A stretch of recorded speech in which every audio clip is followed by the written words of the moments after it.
Reuters এক প্রতিবেদনে বাংলাদেশের নির্বাচনের চুলচেরা বিশ্লেষণ করেছে। প্রতিবেদনটি হুবহু তুলে ধরা হলো। 15 বছরের বেশি সময় পর সবচেয়ে প্রতিদ্বন্দ্বিতাপূর্ণ জাতীয় নির্বাচনের দিকে যাচ্ছে বাংলাদেশ। ভোটের মাঠে বিএনপি এগিয়ে আছে বলে ধরা হচ্ছে, তবে ইসলামপন্থী জামাত ইসলামীর নেতৃত্বাধীন জোট এবার ইতিহাসের সেরা নির্বাচনী ফল করতে পারে। শেখ হাসিনার ক্ষমতাচ্যুত ও পলায়নের পর রাজনৈতিক পট পরিবর্তনের মধ্যে এই ভোট বাংলাদেশের ভবিষ্যৎ স্থিতিশীলতা, অর্থনীতি ও আঞ্চলিক কূটনীতিতে বড় প্রভাব ফেলতে পারে। আসন্ন এই জাতীয় নির্বাচনকে ঘিরে প্রথমবারের মতো সক্রিয় ও প্রতিদ্বন্দ্বিতামূলক রাজনীতিতে বড় ভূমিকা রাখছে জেনারেশন জেড। বিশ্লেষকদের মতে এই ভোট শুধু সরকার পরিবর্তনের নয়, দেশের ভবিষ্যৎ রাজনৈতিক গতিপথ নির্ধারণেরও গুরুত্বপূর্ণ মুহূর্ত।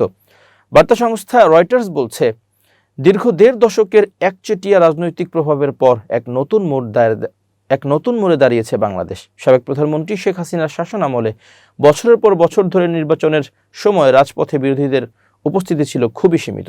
কখনো তারা নির্বাচন বর্জন করেছে, আবার কখনো শীর্ষ নেতাদের গণগ্রেপ্তারের কারণে তারা কার্যত মাঠের বাইরে ছিল। তবে আগামী 12 ফেব্রুয়ারির নির্বাচনের আগে সেই চিত্র পুরোপুরি পাল্টে গেছে। পলাতক হাসিনার আওয়ামী লীগ এখন নিষিদ্ধ। 2024 সালের গণঅভ্যুত্থানে তার সরকার পতনে ভূমিকা রাখা অনেক তরুণ বলছেন, এই নির্বাচনে হতে যাচ্ছে মুসলিম সংখ্যাগরিষ্ঠ বাংলাদেশে 2009 সালের পর প্রথম প্রকৃত প্রতিদ্বন্দ্বিতাপূর্ণ ভোট।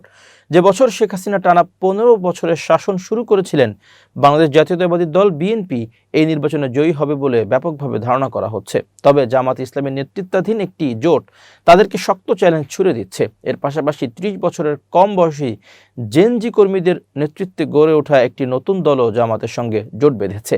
হাসিনা বিরোধী আন্দোলনে রাজপথে সক্রিয় থাকলেও তারা সেই জনসমর্থনকে স্বতন্ত্র নির্বাচনী শক্তিতে রূপ দিতে পারেনি। বিএনপির ভারপ্রাপ্ত চেয়ারম্যান তারেক রহমান রয়টার্সকে বলেন, সংসদের 300 আসনের মধ্যে 292টিতে প্রতিদ্বন্দ্বিতা করা তার দল সরকার গঠনের মতো পর্যাপ্ত আসন পাবে বলে আত্মবিশ্বাসী। বিশ্লেষকদের মতে 12 ফেব্রুয়ারির ভোটে যদি স্পষ্ট রায় আসে, তাহলে 17,50,00,000 মানুষের দেশে রাজনৈতিক স্থিতিশীলতা ফিরতে সহায়ক হবে। হাসিনার পতনের পর কয়েক মাসের অস্থিরতায় তৈরি পোশাক খাতসহ বড় শিল্প খাতগুলো ক্ষতিগ্রস্ত হয়েছে, আর এটি বিশ্বের দ্বিতীয় বৃহত্তম পোশাক রপ্তানিকারক দেশের জন্য বড় ধাক্কা। এই নির্বাচনের ফলাফল দক্ষিণ এশিয়ার দেশটিতে আঞ্চলিক শক্তিধর চীন ও ভারতের ভূমিকার উপরও প্রভাব ফেলবে।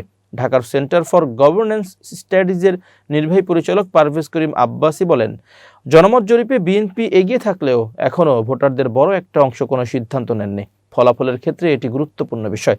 তিনি বলেন, ভোটের ফল নির্ধারণে কয়েকটি বিষয়ে প্রভাব ফেলবে। এর মধ্যে জেনারেশন জেডের ভোট বিশেষভাবে গুরুত্বপূর্ণ, কারণ মোট ভোটারের প্রায় 1/4 এই প্রজন্মের। সারা দেশে বিএনপির ধানের শীষ এবং জামাতের দাড়িপাল্লা প্রতীক সংবলিত সাদা কালো পোস্টার ও ব্যানার খুঁটি, গাছ এবং সড়কের দেয়ালে ঝুলতে দেখা যাচ্ছে। এর সঙ্গে রয়েছে বেশ কয়েকজন স্বতন্ত্র প্রার্থীর প্রচার সামগ্রী।